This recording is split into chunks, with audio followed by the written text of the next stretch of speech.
জামাত ইসলামী করতে हैं वो हाथ मेरे साथ हाथ न मिलाए। এটা ঠিক, এটা স্বাভাবিক পরিস্থিতি। অস্বাভাবিক পরিস্থিতি হলে হাত নয় বুক লাগাতে হবে। আমি কেন বলি, 2022 সালের 22 মে দারুল উলুম দেওবন্দের পাশে ওসমানী ঈদগাহ ময়দান কওমি একজেহেতি কনফারেন্স। কেন একজেহেতি কনফারেন্স? বাবরি মসজিদ ভেঙে দিয়েছে, আরো বিভিন্ন মসজিদের নিচে শিবলিঙ্গ আছে, কুতুব মিনারের নিচে আরেকটা কিছু আছে, এ জাতীয় কথা বলে মামলা মোকদ্দমা করি ভারতের বুকে ইসলামকে নিঃশেষ করে দেওয়ার চক্রান্ত চলছে। এবং দারুল উলুম দেওবন্দকে বলা হচ্ছে অবৈধ প্রতিষ্ঠান। তখন ওলামায়ে দেওবন্দ মনে করলেন এই মুহূর্তে আর বসে থাকার প্রয়োজন নাই, ডুবতে হয়ে তিনকা কা সাহারা। মানুষ যখন ডুবে যায় এভাবে হাত দেয়, একটা লতা পাতাও যদি পাওয়া যায়, এটা হচ্ছে critical juncture of the situation, পরিস্থিতির প্রেক্ষাপটে যদি প্রয়োজন হয়। হযরত মাওলানা আরশাদ মদনী সাহেব একই খানদানের, তিনি সৈয়দ সাদাতুল্লাহ আমির জামাত ইসলামীর সাথে হাত মিলিয়েছেন, বুক মিলিয়েছেন। আমির বেরলভি জামাত মৌলানা তকির রেজা বেরলভির সাথে হাত মিলিয়েছেন, বুক মিলিয়েছেন। শিয়া মুজতাহিদের স্টেজে এনেছেন, দারুল উলুম দেওবন্দের মেহমান খানিয়া চা খাওয়াইয়েছেন। এটা হচ্ছে পরিস্থিতি, এভাবে বাধ্য করে মানুষকে। মানুষ যখন ডুবে যায় লতা পাতা ধরতে চায়। বাংলাদেশে এরকম পরিস্থিতি যদি হয়, আমাদের অত্যন্ত অভিজ্ঞ বিজ্ঞ নেতৃবৃন্দ আছেন, তারা সিদ্ধান্ত নেবেন। একটা স্বাভাবিক পরিস্থিতি, একটা অস্বাভাবিক পরিস্থিতি। আমি কথা শেষ করবো। 47 সালে পাকিস্তান হলো। হযরত আশরাফ আলী থানভী সাহেব রহমতুল্লাহ আলাই, শিবর আহমদ উসমানী সাহেব একদিকে, আল্লামা মাদানী রহমতুল্লাহ আলাই আরেক দিকে ছিলেন। 47 গেল, 48 গেল, 49 গেল, 50 গেল, ইসলামী হুকুমতের কোনো নাম নাই। হুদুদ, তাজিরাত, ইসলামী দণ্ডবিধি চালু করবেন এরকম কোনো অর্ডিন্যান্স নাই। সুদবিহীন অর্থ ব্যবস্থা চলবে এরকম কিছু নাই। সেকুলার রাষ্ট্র পাকিস্তান। তখন ওলামায়ে কেরাম ভাবলেন এত রক্তের বিনিময়ে আমরা যে দেশ ভাগ করলাম, কই আমাদের তো কোনো ফায়দা নাই। কাজী আজম সেকুলার, লিয়াকত আলী সেকুলার, সরদার আব্দুর রব নিস্তার সেকুলার, সেনাবাহিনীর প্রধানরা সেকুলার। তখন তারা ভাবলেন যোগাযোগ করে আমার যদি কেউ মারতে আসে আমি 2 হাত দিয়ে প্রতিরোধ করতে পারি, কিন্তু আগ্রাসী শক্তির যদি বেশি থাকে 2 হাত নয় 20 হাত দিয়ে যদি মোকাবেলা করি তাহলে তার 20 দাঁত ভেঙে দিতে পারবো। 2 হাতে পারবো না, 10 হাত লাগবে। তখন হযরত আশরাফ আলী থানভী রহমতুল্লাহ আলাইহির জলিলুল কদর খলিফা হযরত আল্লামা সৈয়দ সুলাইমান নদভী, যিনি সিরাতুন নবী লিখেছেন, which is encyclopaedia in Urdu. উর্দুর উপরে এত ভালো কিতাব আগে বের হয় নাই।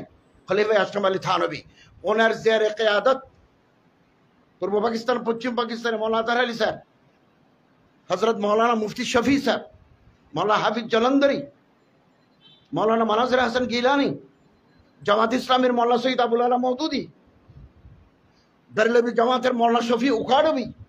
আমি ইতিহাসের ছাত্র, এগুলো আমি পড়াই। উখাড়বি, দরগা শরীফের মোতওয়াল্লিরা, শিয়া মযহাবের মোতওয়াল্লিরা 21, 22, 23 জানুয়ারি 1951 সাল করাচিতে 4 দিন ব্যাপী বৈঠক করে তারা 22 দফা রচনা করলেন। আপনি গুগলে টিপ দেন না মোবাইলে, 22 পয়েন্টস অফ ওলামা পাবেন। সমস্ত মাকাতেবে ফিকির, মাসলাকি ফিকিরের ওলামায়ে কেরাম একমত হয়ে পাকিস্তান গভর্নমেন্টকে জানিয়ে দিলেন আমাদের আলাদা আলাদা আকীদা আছে, আমাদের আলাদা আলাদা মাযহাব আছে, কিন্তু ইসলামী রাষ্ট্র করার ব্যাপারে আমরা সবাই একমত। 56 সালে শাসনতন্ত্র রচিত হয়েছে, মেজর জেনারেল ইস্কান্দার মির্জার কারণে সেটা সফল হওয়ার স্থগিত করে দিয়েছেন। 51 সালে 22 দফা ওলামায়ে কেরাম না করলে পাকিস্তান ইসলামী রাষ্ট্র করা ওলামায়ে কেরামদের মেহনত নষ্ট হয়ে যেত। এই 19-20 সাল করোনা, মসজিদে জুমা হবে কিনা, পাকিস্তান গভর্নমেন্ট অর্ডার দিল 3 জনে জুমা পড়বে অথবা জুমা পড়বে না। এই সেই कराची दारुल उलूम में तारीख अपने आप को दोहराती है, तारीख अपने आप को दोहराती है, history repeats itself. Karachi Darul Uloom में शेखुल इस्लाम तकी उस्मानी ज़ेर क़यादत জামাত ইসলামী পাকিস্তানের আমির, বেরলভি জামাতের আমির মুফতি মুনিব হাসান, শিয়া মাজারপন্থী বিভিন্ন মক্তবে ফিকের লোকেরা করাচি দারুণে বসে করার দাঁত তৈরি করলেন এবং পাকিস্তানের প্রেসিডেন্ট ডক্টর আলভির কাছে দিলেন জুমা মসজিদ খোলা রাখতে হবে।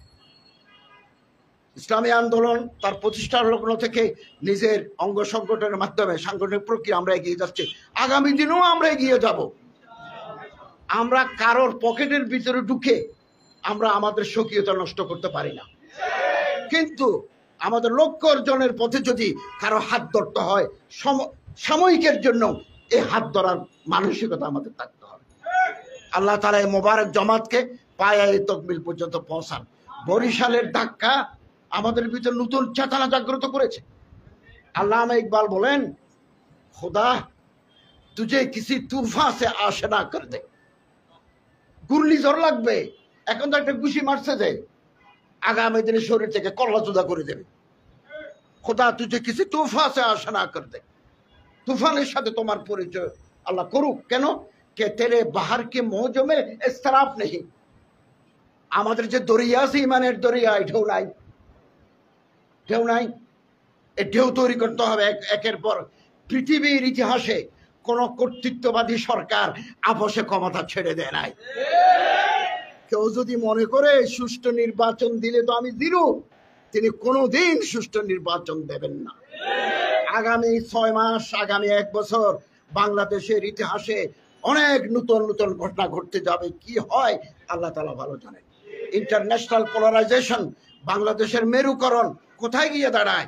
আমরা আমাদের সম্মানিত নেতৃবৃন্দের উপর অগাধ আস্থা রাখি, ওনারা যুক্তিসঙ্গত কওম ও জাতির মাফাত হয় এরকম সিদ্ধান্ত নেবেন। আল্লাহ তাআলা আমাদের তৌফিক দান করুন, আমিন। ওয়া আখিরু দাওয়ানা আলহামদুলিল্লাহ।